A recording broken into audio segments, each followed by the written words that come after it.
শুধুমাত্র A4 সাইজের একটি পেপার ব্যবহার করে আমরা আজকে বানাবো মোবাইল স্ট্যান্ড। তোমরা এটিকে ফোন স্ট্যান্ড করার জন্য অথবা ভিডিও করার জন্য ব্যবহার করতে পারবে। প্রথমে নিয়ে নিলাম A4 সাইজের একটি পেপার, যেটাকে মাঝখান দিয়ে ভাঁজ করব।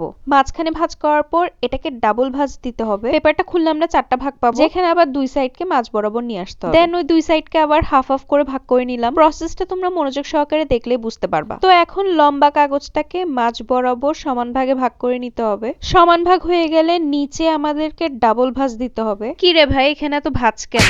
আরে তোমরা কেয়ারফুলি দেখলে জিনিসটা বুঝতে পারবা, কোনো ব্যাপার না। পুরোটাকে খুলে আবার নিচ থেকে অর্ধেক ভাগ করে নিলাম। উল্টো পাশেও সেম প্রসেস। ভাগ করা অংশগুলোকে এভাবে টেনে একটার আরেকটার মাঝখানে ঢুকিয়ে দিলেই হবে আমাদের মোবাইল স্ট্যান্ড। এখন আমি এখানে ডিজাইন করব। আমি এখানে ডিজাইন করার জন্য ইউনিকর্ন বেছে নিয়েছি। তোমরা যে কোনো ডিজাইন করতে পারবা। এটা বানানো খুবই সহজ, ছোট থেকে বড় সবাই চাইলে এটা বানাতে পারবা।